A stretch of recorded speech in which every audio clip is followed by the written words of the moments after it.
recording. Just wanna. Wait. There you go. Now I can sync it up and editing. Movie magic. Cool. We've just eaten though, that's the thing. My throat always gets really dry after. I've just had pizza. Yeah. That's why. Okay, so welcome to the Zea Tea Podcast. We have no cups of tea in front of us because weird about that life. No caffeine after 3. No, sure. So I'm joined with my flatmate Henry. So we were going to have a little discussion about various little things. So what was the first discussion we wanted to talk about? Well, Actually, do you want to talk about moving into uni, because that's the most relevant thing for us right now. I guess I'll just go from my experience. Overall, my general experience of moving in was... Just don't name names, but... Yeah. Not that we know many of the names. Anyway, exactly, but no, I'd say overall, general experience has been pretty good. Had a bit of... I've never really moved in anywhere before. I've lived the same place all my life. So it was a bit of a shock to the system, but honestly, I think I'm settling in. It's quite nice, actually, not having to... being able to kind of live on my own in a way. Yeah, we're a flat of 10 here, so... Yeah. So, but even then, it does very much feel like just 10 people living in the same place, not 10 people living together. No, it doesn't really feel like that, does it? I mean, it's not like friends. We don't all know each other. We don't hang there's out. only 2 people that we're friendly with, and then 3 people that we know that are, good at cleaning the bins. And, and we know that are not responsible for the mess in the kitchen. Exactly. Yeah. I do have photos on my phone that I might put on screen if I can be bothered to edit it in, but that's the sort of mess we've been dealing with in the first couple of weeks we've been here, right? Yeah? About 2.5 weeks. 2 weeks, yeah. Yes, 2.5. we are that petty. Huh? We are that petty. We are that petty, taking photos like, they did this. And they are doing rollers, which I don't have a problem with, but it's like if the residential I people don't have a in, problem, but I want my deposit back. No, that's the thing. And the residential people, if they come into our thing like to check up on like the fire alarm, or if they see a roller on there, for all they know it could be any one of us 9. Because there's meant to be 10 people, but one of them roommate is empty. Even then, if they have it's up for rent. If they're more than welcome to search my room because they won't find anything because I don't have anything there. But I know, but it's I'd rather not have people go through my shit. No, that's the issue there really. And the smell of weed is a bit prominent. It's always because it's someone. Yeah, it's always there. But that aside, it's been alright. Yeah, genuinely good experience. I'm glad I didn't pussy out. No. You went on a gap year though before this year, though, didn't you? I did, because I knew that if I went straight from sixth form to uni, I would pussy out within the first 2 weeks. Sixth form to uni is clearly rough. I know a couple of people that had a bit of a difficulty, like going straight from uni out of the fire into the fire kind of thing. I also didn't have that much money by the time I left sixth form. No. And the amount of money I would have earned before uni wouldn't have been that much. So having the year was mainly also served a practical reason. Yeah. But getting away from that, just not to, steer it away, but the general topic for today, the general idea we had was just storytelling in general, the kind of stories that we enjoy or the kind of things we look for when we're either reading a story or creating a narrative. That's right. So... Actually, can I open that with how to not write a story? Because literally earlier today I had a seminar where we had to watch bits from a film and evaluate it. Yeah. We ended up watching The Great Wall. You watched that film? Matt Damon Saves China. From Aliens. Basically Aliens. Have you watched the film or no? I saw a trailer for it at Comic-Con a couple of years ago. It was abysmal. Sorry to those who like it, but what's wrong with you? Sorry to all 3 people who watched that movie when it came out. And who actually enjoy it, because it leaves much to be desired. I'm not even going to lie to you, because the CGI was great, the cinematography was good, it was alright, it's just that's the issue, is the writing is the integral part that can let down anything really. An anime, a film, a TV show. We'll talk about TV shows in a bit, but I agree. A terrible script can really ruin a film, but at the same time, however good the CGI is, it won't be able to save it. But really. As a caveat to that, also with a film, there's so many things that can go wrong. You can have an amazing script, but a terrible director doesn't understand it. You can have an amazing script, a great director, but one bad actor. You could have, really great CGI and a really great script, but nothing else is there. Yeah. That is true. Like, I don't think there's no such thing in my eyes as a bad script or a bad outline or a bad story, because there's something for everyone. But what I mean by that though is that any line of dialogue, no matter how bad you think it is, with the right score or the right delivery or the right editing, that could be a great line. Like, I don't like sand. That could be a great line. It could be. It isn't. Put in the right script with the right character. Right, yeah, with the right acting, the right editing, the right setting against it, it could be a passable line of dialogue. No. But yeah, the thing is, that's what's tricky about films, because there's so many different things to evaluate. No. There's so many things to evaluate. But where do you draw the line where their stories can be saved by CGI or acting? Because The Great Wall had alright acting. The main two people, Matt Damon and the other guy who was from Game of Thrones and the Golden Circle, they were alright. But the CGI was phenomenal. Actually, for its time, it was actually pretty good. But the story just really put a dampen on it for me. It really was just. But that depends if you're looking. That depends on the kind of story you want. Mm-hmm. Like, if you think about some really famous stories, like, I don't know, 1984. Yeah. If you read that, not much actually happens. It's a very, very loose plot. Yeah. Of just guy lives in a shitty society. Guy has a shitty life. He tries to make it not shitty, and it turns out it's shitty all along. Yeah. So it depends if you want something that's about, no, I have a story I've wanted to tell since this, and it's going to have this, this, and this. Yeah. It's like James Cameron. Like, he would just draw storyboards for things, and then years later when he made a film, he'd put it in. Like, he drew the tank scene from not Raiders, from Last Crusade, years before he even made that film, and then he put it in there. So, but then again, that's if you're looking for like a bombastic story, like, I need to tell this, or if you just want to make a statement, you can just, there's different kinds of story, and they each have their own merit. There is a place for all of them. You could have something like Clerks, where it's just two people talking for 2 hours. I just feel like every story has a place in the industry, but I feel like a story does need to be written in, like, not in a certain way, but it needs to be written to a certain standard to where it feels like a cohesive story. Because I feel like with going back to the Great Wall one last time, because I don't want to hit that movie into the ground, but you don't really learn anything about the main character Matt Damon or his sidekick, but the sidekick doesn't necessarily need any character development. But Matt Damon's character, he's meant to be the main character, and he's meant to be, they set him up as like a bandit or something, and then he goes to the Great Wall, and suddenly he turns good, but there's no development there. There's no sort of like click to like, I'm going to be a good guy now. It's just kind of suddenly like, where's that come from? It's because he's Matt Damon, he has to be the good guy. Yeah, that's what it feels. Because Matt Damon's a movie star, you see. Yeah, movie stars always get the protagonist role, but I suppose so. I just feel like I understand what that means. Yeah, I do accept that every story needs to be something. Yeah. Either it needs to adhere to just basic story structure, or it has to achieve something. I guess an example of something where the story is there but it doesn't really do anything. You ever seen the film Jupiter Ascending? No, I have not. Don't. It's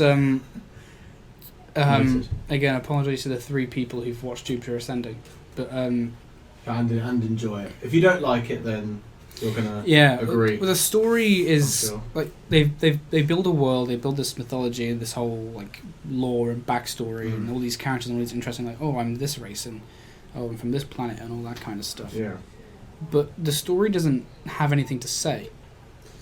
And it doesn't really go anywhere. Like it does go some places in the sense that like it has a beginning, middle, and end.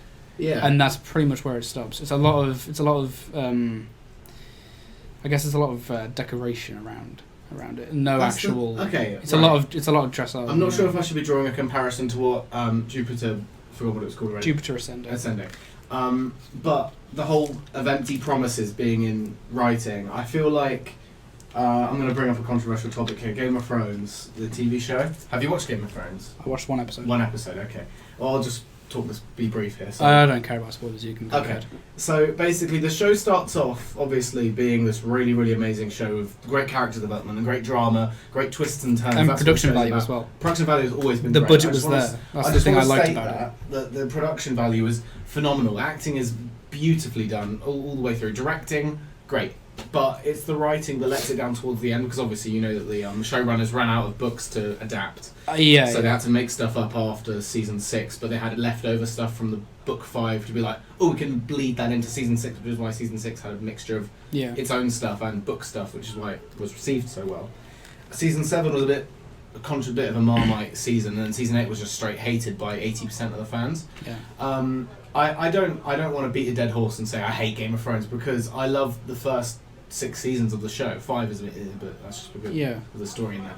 But I feel like that all of this stuff in seasons 1 to 5 and 6 to an extent had all these promises led up about magic in Westeros, and these characters that are such a mystery, and some of these topics are never brought up again towards the later seasons, where all these fans were hyping up to say, when is this magician going to come? You know what I mean? And when season 8 comes around, it's just the bare minimum. It's just Jon Snow, Cersei, Daenerys, and that's the only focus. There's no focus on the Martells, the Tyrells, any of these characters really in season 8. There's no focus on any of the story that really held up the middle ground of the plot. All of the, not the B-roll, but all of the stuff that kind of got from one scene to another, and all the scenes that were character development. Like, some of the best development with the character Jaime Lannister was when he was, I forgot which season it was, but when he was travelling with Brienne of Tarth to King's Landing, and he got his hand chopped off. That arc lasted like 5 to 8 episodes, and that was his best stuff on the show, and it's because all of that journey between locations. But in season 7 and 8, they completely cut out all of the journeying.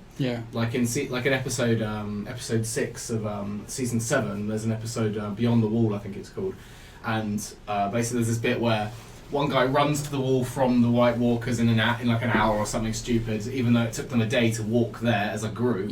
And then obviously them sending a raven, and that gets down to Daenerys within like half a day, and then Daenerys and her 3 dragons managed to get up there in an hour's time, just in time to save Jon and his mates. But it's a bit preposterous. But it's like, maybe there's an explanation to that. Maybe they didn't like think to their head, oh crap, we need to leave more time for this. There's no this isn't regular day. There's no aeroplanes. There's no emailing. You know, it's medieval. But maybe it's like, maybe they forgot to mention, there's a time skip there. There's a time skip there. Well, it's very. I think that one's just badly directed. But what I'm trying to say though is that, like, in season 7 and 8, they cut down the episode count to get them to the big moments more, rather than have those in between moments where Jaime Lannister got his hand chopped off and he became a better person. Like, before that, he was a dickhead. He was like Prince Charming from Shrek or whatever. And and after that, he's just a changed man. He's completely moral. Is he the one who is involved with his sister? Yes. And has a child? That is right. Okay. That is right. And he's still a morally great character, but that's why he's one of my favourites of the show, because he's so well looked at in the books. But when the books end, he became so one-dimensional. He just became a heroic guy. And then in the final episode, or his final episode, he suddenly switched back. And it's like, maybe that was meant to happen all along. Maybe the author wanted to have Jaime go, actually, I'm going to be with my incestuous sister after all. But they needed more build-up to that, because I feel like, okay, if that's actually what happens in the books, show me what goes on in his head, because the episode where he makes the snap decision to change is the same episode that he got with a different woman. I know, and he after he saved the day, so he was in the north for like 2 episodes, and he went right back to where he was in the first. Okay. So it was just a bit back and forward, which is why also, and also this is the last thing I'll talk about Game of Thrones, because everybody's probably talked about this. The Daenerys thingy Bobby, where she suddenly turns bad in 2 episodes. Oh yeah, I've heard about that. Yeah. So because it's just I've seen the scene. I'm all for I've seen that evil scene. Daenerys. I'm all for evil Daenerys, but you need to lay down seeds in the early seasons, or give more episodes in season 7, because season 7 had 7 episodes and season 8 had 6. Just to have a full 10 episode season for both of those. Plant the seeds at the very start of season 7, go through, and it's like, okay, maybe evil Daenerys was always going to happen, but no, it just came out of nowhere. It's just a shock horror moment. And then there's also the theory that the showrunners just did it to avert people's expectations, because they figured out that Daenerys is going to be good, Cersei's evil, and then they're like, no, Cersei's just a morally great character who got a light dusting of rubble and killed her with her brother. It's just, that's a bit all over the place. I feel like the ending of the show is exactly how the author intended, or at least somewhere similar. Jon Snow kills Daenerys, but you needed more time to make it, because it wasn't earned. That ending was not earned. It just feels very naff and very cheap. Really. Yeah. Just to go back on what you said, and also as a little. Oh shit! Sorry. No, they can still hear us, I think, or maybe not. They probably did still hear us. Anyway. So the audio kind of tripped Technical difficulties. Going back on what you said about what was it? You were saying something just before you were talking about the promises in stories or something like that. No, Subverting Expectations. That's it. Yeah. Just to go back on that, and then as an aside, just before we delve into the actual our takes on what makes our examples of what makes a good story. Yeah. To go back on that, there's a big problem around subverting expectations. What a lot of people think that means is doing one thing and then completely going in the opposite direction. Yeah. That's not subverting. That's just throwing people off. That's throwing a curveball. Surprising. That's throwing a curveball. Yeah. Subverting your expectations would be, everyone knows about story structures. You're like, the hero, they meet the sage will teach them, the sage will normally die, and then the hero, defeats the villain. Like in Star Wars. Fellowship of the Ring or Star Wars, or basically any story. Yeah.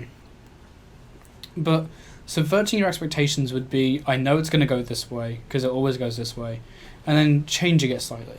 So just putting a different spin on it. You don't have to completely change the outcome of the story just to surprise people. It's how you get there differently. So, as an example, in the anime Hunter x Hunter, the manga as well. Yeah, you love that show so much. There's a fight between these two characters. I'm not going to spoil it because I really urge anyone to watch it or read it. There's these two characters who are fighting, and the whole thing about the fight is how powerful both of them are. They're so insanely strong and all that kind of stuff.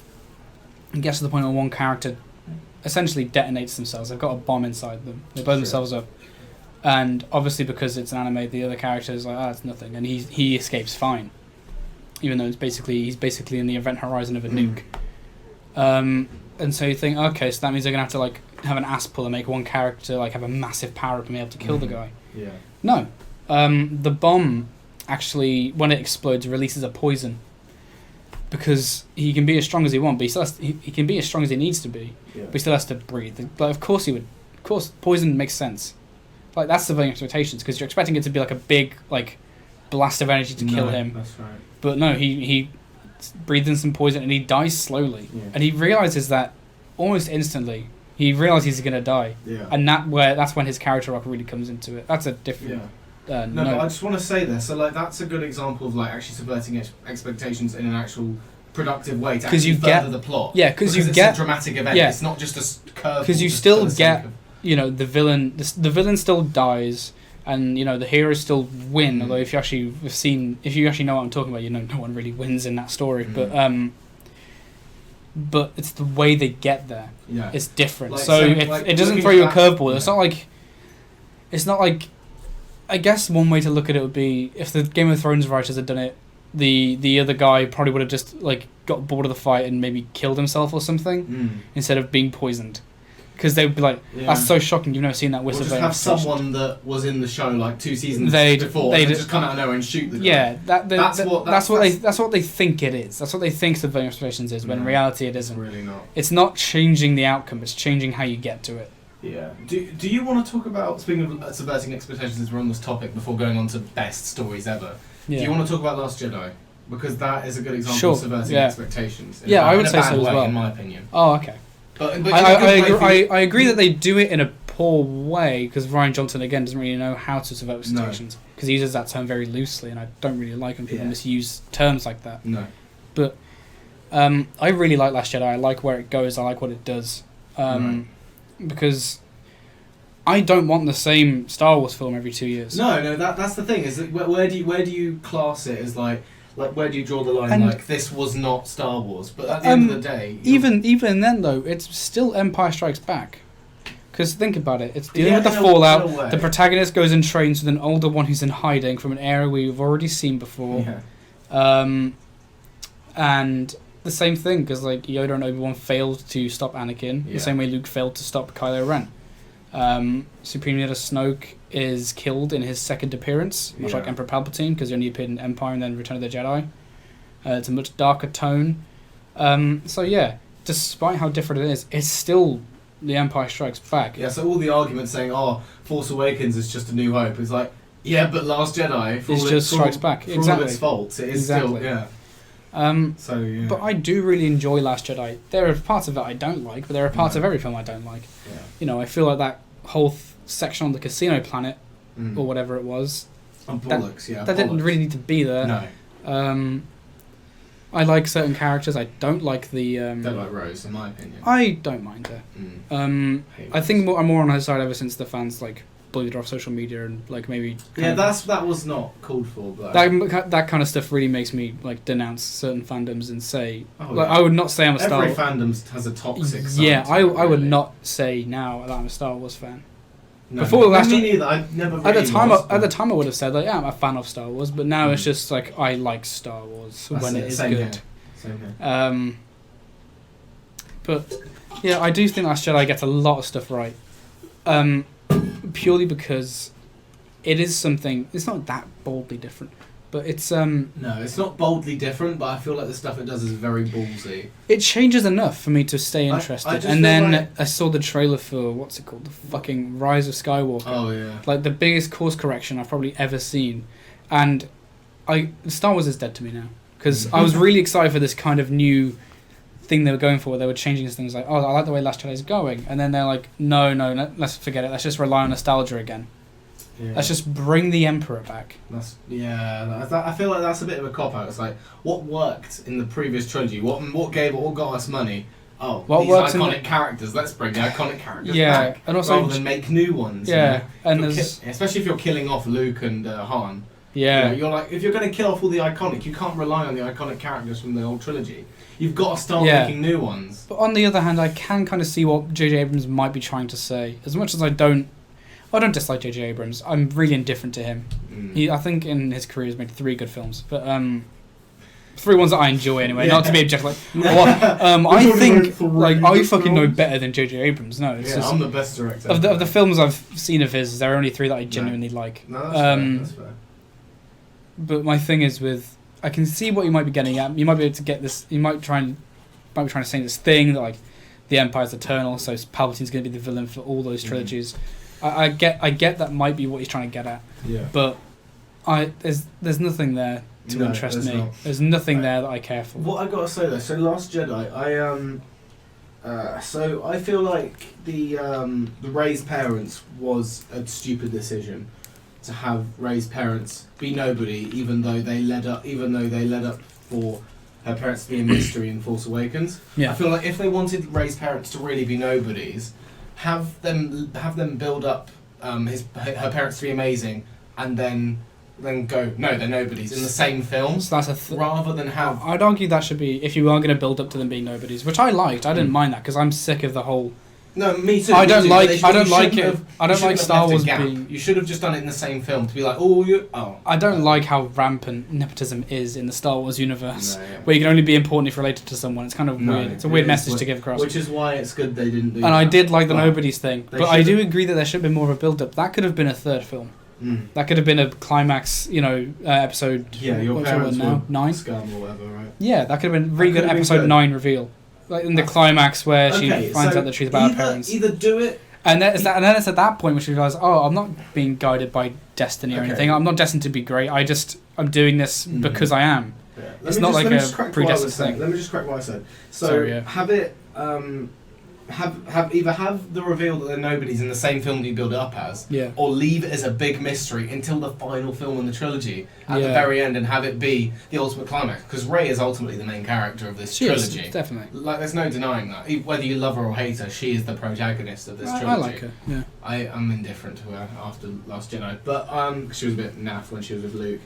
But I like the character. I'm not a massive fan of the actor. I don't think she's that great an actor, but that could be anything. That could be down to direction because she's good in other things. That's true. So. Either have it as a really big reveal and have it in the 3rd film rather than just go halfway and just do it in the middle film and have it just be this one reveal out of many, you know. Yeah. Like, yeah. Snoke is dead. Oh wait, your parents are nobodies. Okay. And considering it's in the same scene... It's not a process. It's difficult because it's like when you clutter all of those reveals into one twist upon scene, twist. Okay, nothing matters then. So why should I keep watching? That's the... I think I can see that side of the argument, definitely. definitely. I feel like Last Jedi did do a couple things wrong, and that's definitely one It's kind of an orgy of plot twists that don't really need to be there. No. I understand that, but I also do appreciate that in the same vein. Because it was just a breath of fresh air for me because I was just getting so sick of it. It was, but you don't want to have all of those... Because I saw Force Awakens, I was like... nuggets in there at the same point in the film. Yeah, because I saw Force Awakens, and I like Force Awakens. I love it. I'd say it's a 7 out of 10 for me personally on my scale. It's probably one of my... Actually, no. And then, New Hope is my favourite. And I was like, it's good. It's New Hope, Awakens. but like with better special effects. Great. And like, I'd argue, more interesting characters. I really don't like Luke until Episode 5. I like Luke in Empire Strikes Back and onwards, but Episode 4 Luke, you know... Okay. I mean, he's iconic and everything, but... No, I get you. I get you, 100%. I don't mind Luke, which is why I love New Hope. Yeah, I love New Hope. but I saw Force Awakens, I was like, great. And then I saw Rogue One, I was like, oh, okay, didn't really need this. No. It's just why do we need that? Then I heard the announcement for the Solo film. It's like, which I still haven't seen. Have you not seen? Oh, okay. Well, I haven't seen Rogue One, so we're even. Yeah, exactly. But yeah, so it was only breath of fresh air. I liked it a lot, and I'm upset that they were scared of that. No, yeah. They were scared of the controversy instead of just No, going so full force into they it. just went back on it. They was like, okay, never mind. We didn't actually. You want see to it get rid all. of the You past. see it. You can see it with Warner Brothers as well. When the DC Cinematic Universe was still a thing. Oh God. Yeah. When they were starting that out, if you notice, every movie they made up until Justice League was an apology for the last one. Man of Steel. Man of Steel is okay. There's no movies did really well. Let's Dark Knight Superman, and then straight away you're like, you don't get Superman. You don't understand what he's about. Then Batman vs Superman, they're like, we're gonna address this shit that happened in Man of Steel. Okay, the wanton destruction. How are you gonna address that? By having Batman just kill Superman as well, right? Yeah, let's have Batman kill people and also try to kill Superman. Like, how about their friends first? How about Batman and Superman like hang out and make a Justice League, and that's then why the storyline in the comics was so good. it's like, how about you make Justice League 2 be Batman vs Superman?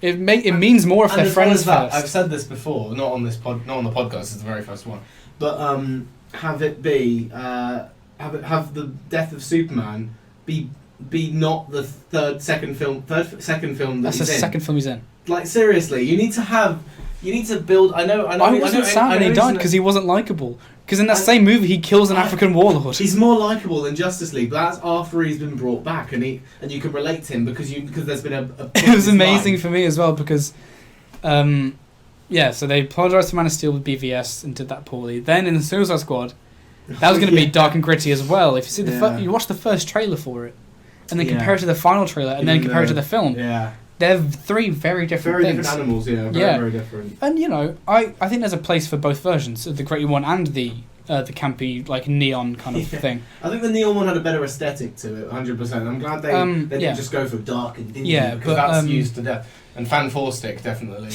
used that to definite ruin the film really. But that wasn't the only reason. But Suicide Squad was really bright and cheerful. I think as a direct, like, we're sorry.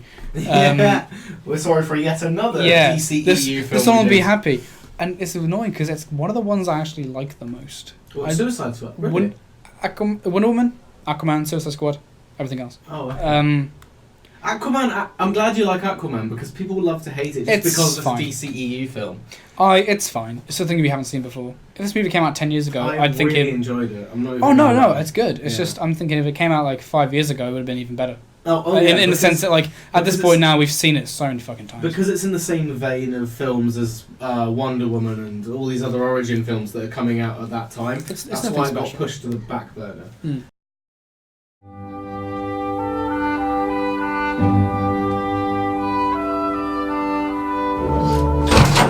Henry, guess what? What? I just got the greatest app ever! Wowza! What is it? It's Google! Far out! What does it do? Where can I get it? How much is it? Shh! It's free, and it does everything. Terms and conditions apply. Google is not responsible for any harm caused to any customers. Disclaimer: Google does not sponsor the Zea Tea Podcast. Welcome back. Hope you enjoyed that commercial break. we were on the topic of Aquaman before the audio and video just cut out automatically. Isn't that great? Also, on the topic of commercial break, if you do want to sponsor us, hit us up, please. I'm poor. We're poor.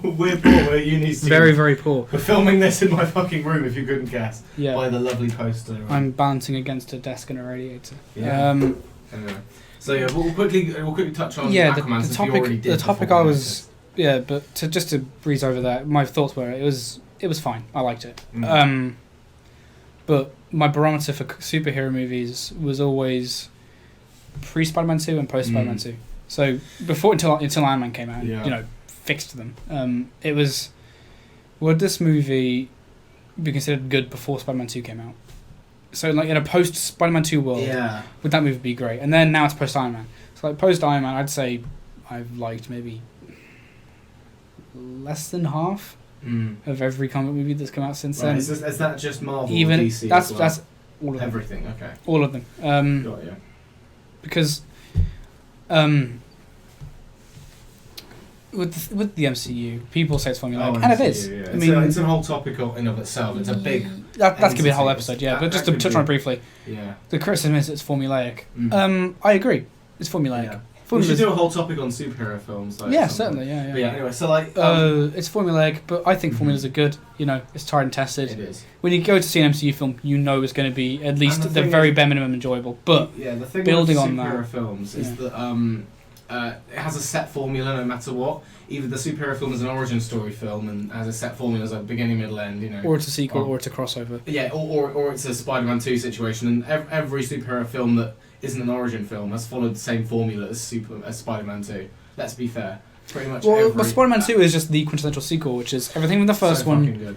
Which is everything. Or maybe Dark Knight in some cases because it's fucking amazing. Yeah, everybody knows. Just to earmark that as well, though. Yeah. The Sam Raimi Spider-Man trilogy, that should be an episode because I've got some thoughts about that, especially about Peter Parker in those movies. Because Jesus Christ. But Anyway, we've been straying off the topic quite a bit now. So the main topic would be writing. So would be our examples of a well constructed, or at the very least a well executed, or it just personally enjoyed stories. No, exactly. Be it any medium, comics, films, games, even film, TV, anime, manga, everything. Yeah. You said that you already touched on one of your three. I'll do one of mine. Do you want to do Hunter first? Or I'll you skip that one, or we can do a whole topic. That'll take up a chunk. That could be a deconstruction thing because it's a deconstruction. Cool.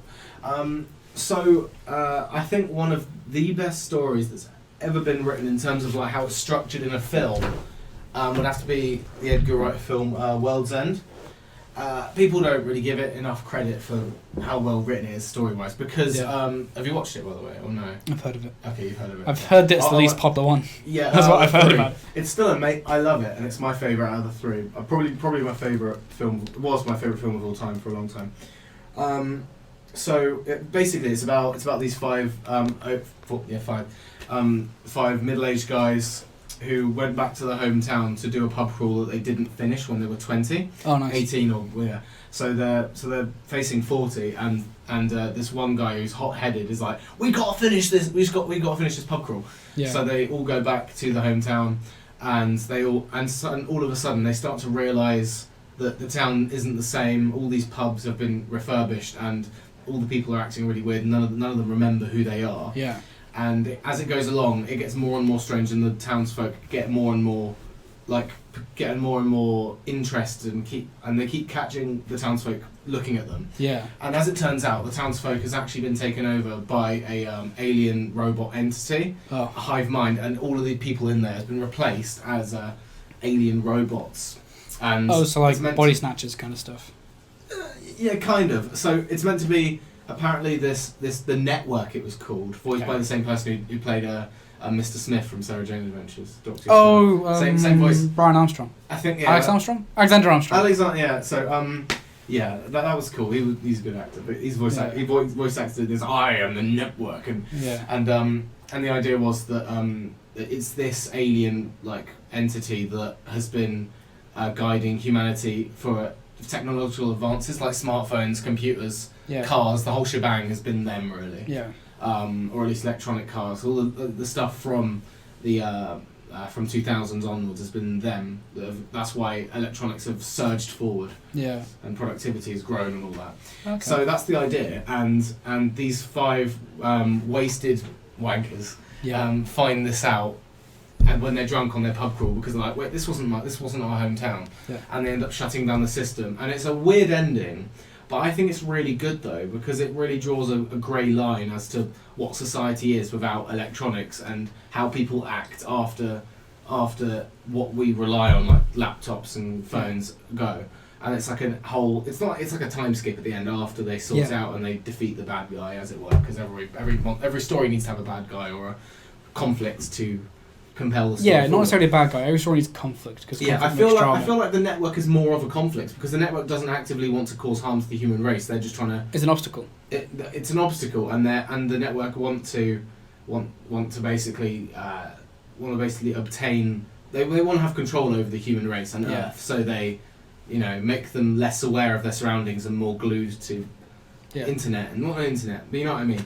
So that's why I like the idea that is humanity really better off without the electronics, and if so, how come? Like we're very, very stimulated creatures, so it's like it's a really, really interesting topic at the end. So it has something to say as well. It does have something which is people don't really talk about as much. Yeah. But as well as that, throughout the story there are hints as to these people are not the same townsfolk. Like even at the start, when they get to the town in the first place, it's like, and all the little, and also obviously Edgar Wright is known for doing all these inside jokes and recurring gags, and like saying a line and it coming up later as relevant to the plot somehow. Yeah. Somehow he manages to pull that out of his arse. He's an amazing screenplay writer. He's brilliant, Edgar Wright. He ends up writing it with Simon Pegg. He's the lead actor in that. But I just love the World's End, how well thought out it is and how well structured it is. I feel like people go, the robots come out of nowhere during the 4th or 5th pub, but it's like, no, they didn't. If you look closer, just look closer. They plant the seeds at the start of the film. You just don't know. You turn your brain off and watch it, and it's just a bit. You need to, pay attention a bit more and appreciate how well written it is. But I can also understand that people don't always want to be on guard the whole time. They're like, oh wait, no, that guy's a robot. In the first 10 minutes of the film. So you like that it has something to say and it plays the long game. It does, yeah. And at the end of the day, it is a well flowing story. It does go all the way through, and there isn't any bits that slog. It has a good pacing, very good, a very streamlined story. Yeah, it all goes in one direction. All these different themes that start off as all these 5 drunkards, and then all the robots that come in later, they all converge, but you don't expect they would, because they're 2 very completely different things. Yeah, exactly. A pub crawl and a sci-fi film, you wouldn't think that would be but somehow it works.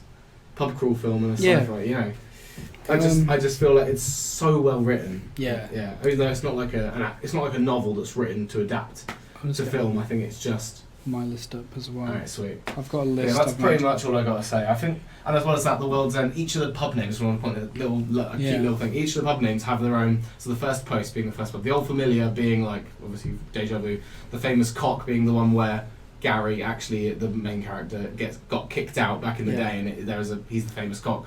The Cross Hands is where they get their first fist fight. Yeah. The Good Companions is when they all have an argument, all the 5 people. The Trusty Servant being when the first drunkard gets body snatched, but we don't notice it until later, which is a good twist. Yeah. The Two-Headed Dog, which is they all of the names. All of the names mean something for the story. I'd say.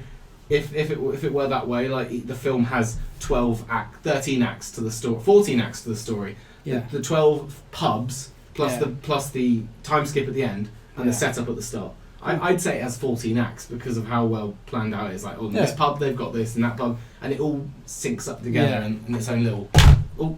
Each pub, not the table. Yeah, sure. Each pub. I saw that.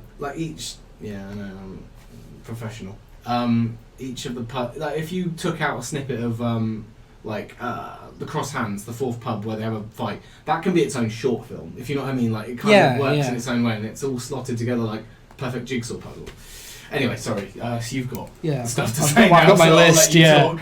I just love that film so much. It kind of, my list doesn't really make any sense. It's kind of just the things and then just one little bullet point underneath them. Right. So what's your next one after? My next one is ghost stories. Right. I've spoken to you about this before in passing. Obviously, I haven't spoken to you about it at any length, but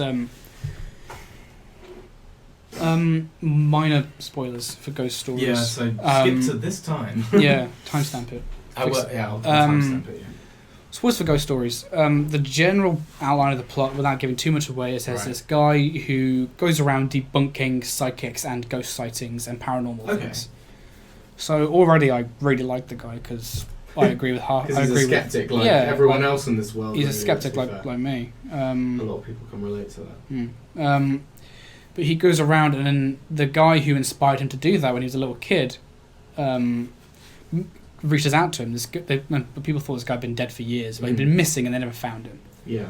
The guy reaches out to me and says, well, you think you're so fucking clever, like, I admit that there's stuff I can't explain. And he's like, that's bullshit, everything can be explained. But his idol is like, here are 3 cases I never managed to solve. If you're so great, how about you go and solve them? Yeah. And so he goes and solves them, or he doesn't solve them, he goes and interviews all the people affected. Yeah.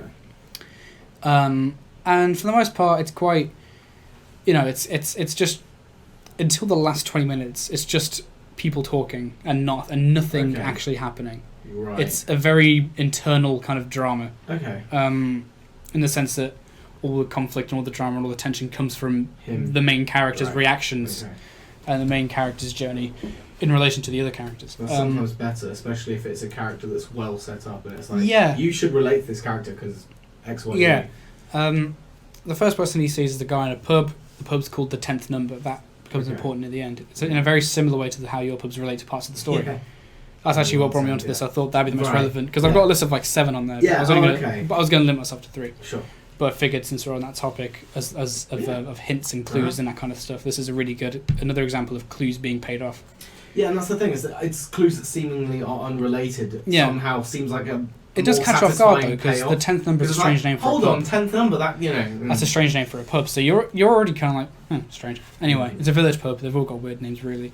Yeah. But he goes in, talks to the guy, hears his story, and the guy says certain phrases. Yeah. Sunbeam. He calls him Sunbeam a lot instead of like sunshine, that kind of thing, because he's Cockney. Yeah. He tells the story. You get a couple of scares when you watch it. Like, that was fucking creepy. How bad is the jump scares? Let's be fair. How many? They're very few far between. Most of the scares. There are a few jump scares. Most of it comes from stuff in the background. Okay, that's the sort of stuff I like. And just imagery. But first story goes, rinse and repeat for the next 2. The second story, he goes to this kid who might have OCD. They kind of imply he's definitely got some behavioural or mental thing. Right. And his story is that he was driving home one night and he runs something over and it's like a little devil-looking goat creature. Yeah. And that's scary in a different way, which I appreciate because they're all different kinds of ghosts. The first one's like a little girl ghost, because of course it is. The second one's the devil.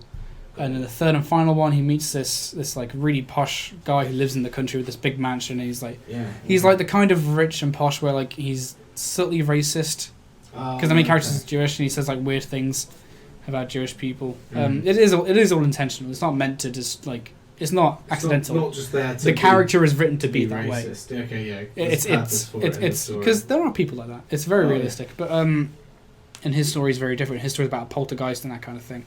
Okay. And he's got like a very distinct laugh. Okay. And he's always like interrupting himself when he's telling the story. So whenever it flashes back to his story, the phone will ring. He's like, hold on. And he's like, got a business call.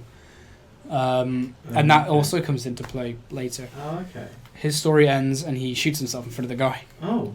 Shit. The guy then has a panic attack, and it's then revealed via flashbacks and like this really weird dream sequence kind of thing. Like it really kind of blends it together, because he goes back to see the guy who challenged him in the first place with the 3 cases, and this guy rips down the wall of his house and it's like wallpaper, and all of a sudden they're just going into like the backstage of somewhere. And then it's like a white corridor. Through a flashback we learn the main guy was not complicit, but he was a bystander and a witness to not a murder, but these 2 bullies find this like little sewage tunnel And what they do to people to freak them out is make them crawl in there really far. And they say, I've painted 10 numbers in there. You have to go in, crawl to the end, remember the 10th number, the pub name. Because he's revisiting it in his head, in trauma.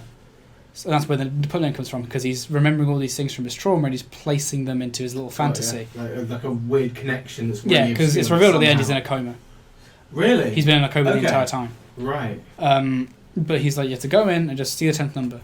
And he's like, I'm not going to do that. He's like, fine. So they start throwing bottles like near him and stuff to freak him out. And then this kid with special needs and alopecia comes in. He's also got asthma. You don't find that out until later. Okay. And so they convince him to do it because he's got something wrong. Not wrong, but he's got mental problems. So they very easily convince him to go in. And he goes in, he has an asthma attack and he dies. Shit. And they all just walk away. And he's always felt guilty about that. And that renders him like traumatized and catatonic. Right. And so the coma's about that. Happened. That wasn't part of the that actually happened. That was just that's actually the trauma that triggered him to become like, comatose. Blimey. And so that's what the 10th number is. And then when he's in his coma, he's still aware of everything's going around him because he's in a coma. He can still hear things. The guy who shot himself is actually his senior doctor who's looking after him, and his senior doctor will always be taking calls from other patients, and he laughs that same way. So that's where that comes from in his fantasy. That's what feeds that into that. Okay. The younger doctor's very paranoid and unsure of himself, which feeds into the kid. And the cleaner is the only one who talks to him. The cleaner calls him Sunbeam, and that's how it all links in together. And it really, none of this happens. You don't find any of that stuff out until the last, I want to say 15 minutes. Right. Granted, the film's only about an hour and a half long, really. Fair enough. You can literally watch it in an afternoon and then read it because it's based on a play. Very well thought out. Is that? I'm guessing it's the same end. It's the same story, same ending as in the novel. Yeah, I think it's a bit different in the play because they tell you not to. They don't have a plot for the play released anywhere. Right. Unless you buy it or see it. Yeah. But yeah, it was building on what you said. The clues it's only when you watch it a second time you're like, oh, okay, so that's that, and that line of dialogue is said again here when he's in the coma, and like that's this what thing. I love about films that are like so well, like all the breadcrumbs are placed, embedded, but you don't spot them until the second or third time you watch it. Yeah, and that's the benefit of. I feel like they started at the ending. When they were writing the story out, they're like, I want a story to end like this. That's the best thing. Some films and then they work their way backwards, and then they tell it the other way. That's basically how you write any good murder mystery. Yeah, actually. You start at the ending, who did it, who weapon, how they do it, and then you just work back to hide it. It's like, right, who do we accuse first to make to veer the audience and perspective to someone else to. But yeah, Ghost Stories is, I think, a really good execution of that whole.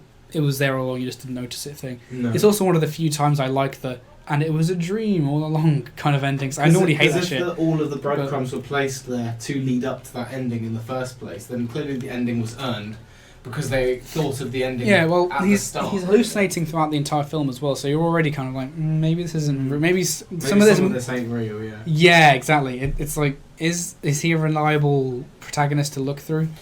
Yeah. It's on Netflix as well, I think. Is it? So check it out. I might have to check it out after this. Yeah, it is really good. You can literally... It's less than 2 hours long. Mm. But yeah, that was my example of something that I thought also think quite close to yours, of a topic we also touched on earlier on, which was things being set up and being paid off and it being real. Earned. Not even being earned, but just making sense and being real. Actually contributing something. It is a weird film because the first 5 minutes have no bearing on the film whatsoever unless you really want to read deep into it and be all nitpicky and analytical about it. Yeah. Which I wouldn't recommend because that, for me, analysing something really ruins it, which is, Yeah, well, welcome to my life. I'm English a film student. Yeah. I'm a film student, so I ruin every book I read. So I ruin every film I read. Read? Watch. So that was my example. That was, I feel, similar to yours. So wasn't too jarring.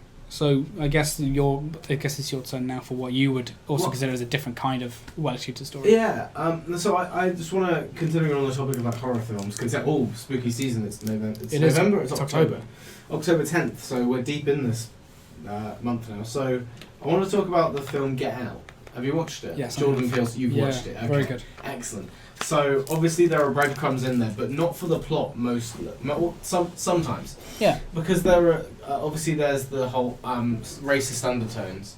Like at the very end, my favourite thing that I always point out to people, and I always get a great reaction from them. Yeah. When I've forgotten his name already, his girlfriend, not really girlfriend, but like His love interest. At the very end, when she's wearing a white shirt, she has a glass of milk, and she has a bowl of multicoloured Cheerios or whatever, and she doesn't mix the white milk with the coloured Cheerios. Yeah. It's just the undertones of racist and segregation is just so well placed, you know. Yeah. And as well as that, so like the reveal that the grandparents were in the landkeeper and the waitress. Yeah. Those two, and at the start when they're showing him the house, they're like, oh, we keep a piece of our mum in here, and then the camera cuts to the waitress who's in the kitchen with them, and she has the creepy smile that she has, which is really cool. I love all the little seeds they plant at the start of the film, and it kind of eventually pays off. And obviously the whole thing about the sunken place does come up later, and luckily, what is his name? James, is it? Is it James? Yeah, I think so. I'll look at it. Yeah, so like obviously he manages to avoid it. But yeah, there's all these different breadcrumbs in there, and it's like the film starts off looking like it's being racist just to be racist, just to have Chris and his girlfriend Rose. Okay, yeah.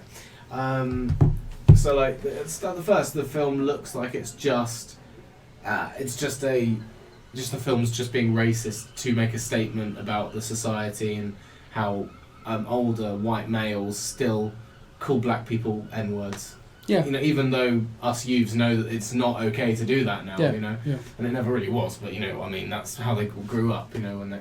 Racism is bad. Huh? I was just saying racism. Yeah, racism's bad, don't do it. Yeah, don't do it. Do drugs, don't stay in school. Hell yeah. No. I think that get out. Also, the bit with the deer, the symbolism of the deer, when he hits the deer at the start, and then when Rose's mum says, "Oh, another one off the road," that's a start, and of course he's talking about.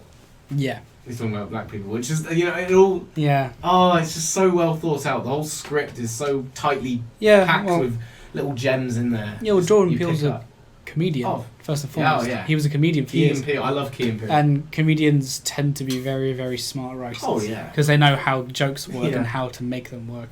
And it's very hard to actually write a joke. Yeah, I won't talk about this one too much, but can we quickly talk about Us? Have you watched Us? I haven't seen it. You haven't seen Us? Okay, No. I'll be brief. This one talks a bit more about America rather than racism, even though the main cast is black again. Doesn't mean that the film has to centre around racist undertones. Yeah, of course. It's about the American dream and, of course, the Hands Across America thing, and how it was meant for charity, but most of the earnings went back to the American government or something like that. Do you remember that? So there was all of that, and how the lower class are always treated badly. There's a lot of different themes about that in Us, actually. Even though it's a slasher horror, it still gets those themes across, and actually very well, in my opinion. And of course, the symbolism of holding hands also links to the whole doppelganger thing. Yeah, it's symbolism in the film. It would make sense if you watched the visuals in the film. Exactly. And then obviously all of the tethered, that's what they're called, the copy versions of the. I'm spoiling the whole film for you. It is amazing. I won't spoil what happens. This twist. There's so many great twists. You have to watch it. It's actually. I will eventually. Phenomenal. I'll get around to it. Yeah. So it's just great. And at the end, obviously, once the doppelgangers, obviously, eventually after they do what they came out onto the overworld to do, they all link hands and completely cut America in half. Because every single tethered person holds hands. You know what I mean? And they make a line of holding hands all the way across America. Yeah. That's what's crazy. That's cool. And that's how the film ends. Yeah. With our protagonist, well, you know, I won't spoil it. I'll just stop talking before I say something I regret. It's an amazing film. I very highly recommend it. It's so well done. Peele is just he's so fucking. He's a genius. He's very smart. Yeah. I'll get around to watching it. I've got I've got all sorts of things I want to get around to watching and reading and listening to and all that kind of stuff. Yeah. So it's on my list anyway. It's been on there for a while. I've got an idea on what you should listen to. The Zea Tea Podcast on the Zea Tea YouTube channel. Yes. Watch it now. Episode 1 up. Please. Right now. At the time you're watching this, Watch the we'll Zea Tea Podcast. we'll be making episode 2. Yeah, sure. We'll definitely be doing that. We've got a schedule. We're Like, comment, professionals. like and comment and share and subscribe. Retweet, lick my balls, that kind of, There isn't a button for lick your balls, so we'll have to. Venmo me some money as well. Actually, I'll put my details. We're broke. In. Yeah, No. put my account number in the description, please. You just take people's details. Right. So I've done 2 films. I kind of cheated. Yeah. So you got. Do you want I think I should just do. I think I'll do one more, and then we can round it out. What if we? Do you want to continue talking about horror films really quickly? Just a brief discussion. Yeah. Okay. I'll just give my Cause it's give our October. thoughts on the genre Sure. in general. Yeah. I'm in the I'm in the camp of every edgy person on Twitter and film discourse, You're looking at me right now with an Iron Maiden shirt and which is like, I don't like horror films. Right. I enjoy them. I appreciate that there is a niche for them, especially the ones that are deliberately bad. Sorry for the noise pollution, guys. We've got a window open because it's boiling. But Sorry. I understand that people like those movies, like Critters and like Jeepers Creepers and Candyman. Maybe not Jeepers Creepers, because look up the director. Look him up. But horror for me has never really been a genre that I've been drawn to. So you just cherry pick the horror films that actually look like good films, not because they're good no, horror films. I will watch most horror films that come out purely because, I quite like jump scares. I quite like the shock. I feel they're cheap, but They're cheap, but there is a certain way to do jump scares where it's not cheap and it's actually well thought out. Like throwing a ghost in your face just for the sake of it. If it's not earned, then it's not really. But yeah, anyway, sorry. my relationship with horror is that I will watch most horror films that come out. Like more recent last 2 or 3 years, I've been watching horror films and they've come out just because it's something to watch at the cinema. Because normally there's nothing else out at the time. Yeah. I've found myself enjoying them less and less. The last horror film I really enjoyed until the last 10 minutes of it was Hereditary. Have you seen Hereditary? I have. I really loved it until those last 10 minutes because it was actually it was more about a broken family rather, and then it used the ghosts as a backdrop, as like a the ghosts in the sense that the ghosts might not have even been real. Like all this paranormal shit might have just not been real. It could have very easily just been a very fabrication creepy of her mind. Or whatever, right? Could have very. That's what would have been so good. Is that the twist at the end is that it was just her. But then in the last 10 minutes, they make it like an actual thing with a cult and an actual demon and an actual possession, and that really just. If it weren't in the last 10 minutes, I would have walked out. Like if that was like a 30 minutes in reveal because the thing that it was all real, I would have left because I really liked everything up until that. Yeah. Oh, you watched it at the cinema, did you, when it came out? I did. Yeah. I watched it on. I think we watched it the second day of release. Blimey, okay. Yeah, so I'm in the same camp as you. I'm in the same sort of way that I think I still think even though the ending is, I think that's more down to the writing than the directing, because the directing, even up to the end, it looks great. The music is so well put together. Well, and so I only look at it as a story. I don't really analyze we're only as talking a about feat of story filmmaking. Yeah, there is. I feel we'll probably talk more specifically about films and how they adapt. Adaptation's a very good topic. We'll talk about that at some point. Pencil that in somewhere. But I think that Hereditary is definitely its own thing, because like it sets up lots of stuff about how important this family is, and obviously the son doesn't really become the main protagonist, which is why it's still very much about the mother.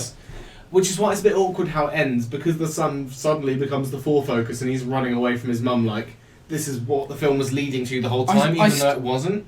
It was leading towards the family being broken apart, which I suppose is what happened, but in a more literal sense. Yeah. But I mean, what I do appreciate is that the only reason the mother's the mother's a protagonist in the film is because we're just seeing it from her perspective. Whereas from his perspective, he could very easily have been the protagonist of the film. If they'd done it, if they'd committed from the start. If they just made it from his point of view, but instead it's about the mother dealing with the death of her daughter and her husband and her. No, her husband was. As in dealing with like her husband and like his reaction to the death because he doesn't want to admit anything. No. And her dealing with her childhood. Whereas it could also be. I feel bad for that dad. He was my favourite character because he was me. Because it was she was like, let's do a seance. He's like, how about we don't fuck with the occult? Like, how about we just accept that our daughter's dead, accept it's a tragedy. It was an accident. It was a very avoidable accident. But you know, we're not going to hold that against him. No. Because we've got one child left. I really appreciated the dad in that movie. Yeah. Which makes it even worse that he fucking dies in the last 10 minutes. Burns, didn't he? That's it. They burn him, yeah. Yeah. I think the visuals are very, very disturbing though, but I think on the story... Yeah. What the fuck? What happened there? Oh. Just put like up a meme or something so the rest of it is just audio only. I know, it's just audio. I think the video is completely died. Well, at this point we can start putting up visual cues instead, like maybe stills from the film and that kind of thing. We can do. I don't know why it's done that though. If the video's not working, we can just stick with audio. Yeah, my battery's completely died, I think. Yeah, I think the battery's completally died. Okay, we're switching to audio only. Yeah, we'll switch to audio when this next dies. Fuck it, we'll do it live! Actually, I think we've been running pretty much... We've got an hour and 1 minute, so do we want to wrap this up? We can just so let's just quickly wrap up our thoughts on horror and basically what we've taken from this conversation. So my thoughts on horror were basically, just to surmise them all, because we went on another tangent. So to surmise them, It sounds obvious, but I like horror when it's good. So I don't like those. Anyone, really. Yeah, but I mean that in a sense like I don't seek out horror films. No. I rarely like them. I appreciate that horror is one of the few genres where the worse it is, the more enjoyable it can be. It's one of the few genres where that is applicable, and I appreciate that. I understand there's an audience for it, and that's all well and good. You know, you like what you like. It's just not for me. Horror really is not my bag. No. I have liked horror series and horror films, but it's not something you'd stick to as like a genre you love. It's not something I'd list off as a favourite type of anything. No. I think I'm the same nowadays. If you'd asked me 5 years ago, I'd say horror is the only genre I'd watch because I'm an edge boy. But no, I'm 14. Yeah, so I drank some of my dad's beer when he wasn't looking once. Oh yeah, oh no, not to you. No, I feel like I still love horror, and I'd actively seek out horror films, but I wouldn't be. I don't know. It's difficult to explain. I don't rely on horror films. I just watch them when they come out. Like, there's a difference between being like, I'm excited. There's this new horror film that I know nothing about. Let's watch it because it's going to be scary. I'm not in that sort of camp anymore where I'm seeking out horror just for the sake of seeking it out. I see it more as an event than as a film. Like, if there's a new horror film out and there's like a couple of us that are bored, we're like, let's all just go watch it. Let's all go watch it and then go back to someone's house and get drunk or something. Like, let's just go and watch this film because it'll be shitty and we'll have a good time making fun of it with each other. I don't be like, yeah, but let's go get scared. I'm just like, no, let's just go see a film together. And it's a horror, so we know it'll be either funny or terrifying. Yeah, it'll be a good experience no matter what. Yeah, that's the thing. So I view it more of an experience. Horror isn't the same way as like, isn't the same sort of way as I'd be like, oh, a new action film, why not, kind of thing, you know? Yeah. Like, or oh look, a new Star Wars film, just for the sake of watching it because it's Star Wars, you know, rather than. Which is why I'm not like that anymore when it comes to horror. I'm not watching it because it's horror. I'm watching it because that looks good. Yeah. Kind of thing. But yeah. So that was to surmise our thoughts on horror. We've touched on a lot of topics. We have I wish we could touch on more, but the camera's dying and the audio is peaking right now. Also, the thing is, as well, we can easily just make any of those topics into their own episode. We can. So Star Wars can be its own episode. Adaptation can be its own episode. Edgar Wright could be its own episode. That'd be a good episode. Or just all good and bad directors. Gives me But Edgar Wright episode would give me an excuse to watch Hot Fuzz again. So yes, Hot Fuzz. I've got it on DVD up there. But yeah, so we've touched on a lot of stuff today, and I think we've really managed to get across what we appreciate and what we like, and have a. I'd say I've learned a bit. Yeah. So about what your tastes and that kind of thing. Yeah. Storywriting. Subverting Expectations and horror. Really. Yeah, so we've discussed a and lot of superhero things. films briefly as Yeah, well. briefly. Again, that's its own topic, and that can be We'll divided. touch on some of these more specifically. That can be divided into even more topics, certain trilogies, like certain Marvel, DC, Nolan trilogy, Oh. Spider-Man trilogy, Sam Raimi, and all like that. even the stuff in the 80s. But yeah, Let's not talk about this the has 80s been stuff, yeah. this has been an interesting conversation. I've definitely learned more about what other people might expect in stories compared to what I might expect, and Yeah. and we might have also found recommendations for each other. I'm definitely going to.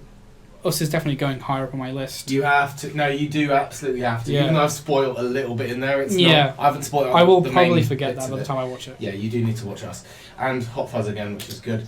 But yeah, this has been the Zea Tea Podcast. This is the first one, hopefully first of many. First of many. This yes. was Henry Watson. I am Zachary Tomlin, and I'll see you guys later. Yeah. Bye.